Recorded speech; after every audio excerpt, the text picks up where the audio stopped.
લઈને મોટા સમાચાર। અમેરિકાએ 48 કલાકના સંઘર્ષ વિરામનો પ્રસ્તાવ રજૂ કર્યો।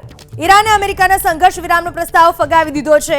અમેરિકાએ મધ્યસ્થી દેશ મારફતે મોકલ્યો હતો પ્રસ્તાવ ફગાવી દેવાયો હોવાનો ઈરાની મીડિયાનો દાવો। એક બાજુ ટ્રમ્પ એવો દાવો કરે છે કે સમાધાનની વાતચીત ઉપર ઈરાન સાથેની વાતચીત ઉપર કોઈ જ અસર નહીં થાય હુમલાને કારણે, આ તે બધી વાતો કરી, પણ બીજી બાજુ જો ખરેખર એવું જ હતું તો પછી મધ્યસ્થી દેશ મારફતે પ્રસ્તાવ મોકલવાનો કઈ રીતે વારો આવ્યો એ સૌથી મોટો સવાલ। બીજી બાજુ કે ઈરાને સ્પષ્ટ દાવો કર્યો છે કે આ પ્રસ્તાવ અમે ફગાવી દીધો છે। ટ્રમ્પનો ભલે યુદ્ધ વિરામનો 48 કલાકનો પ્રસ્તાવ આવ્યો હોય પણ અમે આ પ્રસ્તાવ મંજૂર રાખ્યો નથી, અમે પણ સામે લડી લેવાના મૂડમાં જ છીએ એવો દાવો કર્યો ઈરાને।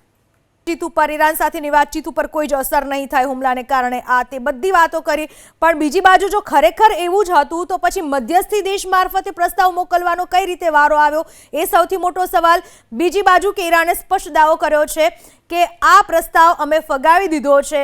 ટ્રમ્પનો ભલે યુદ્ધ વિરામનો 48 કલાકનો પ્રસ્તાવ આવ્યો હોય પણ અમે આ પ્રસ્તાવ મંજૂર રાખ્યો નથી, અમે પણ સામે લડી લેવાના મૂડમાં જ છીએ એવો દાવો કર્યો ઈરાને।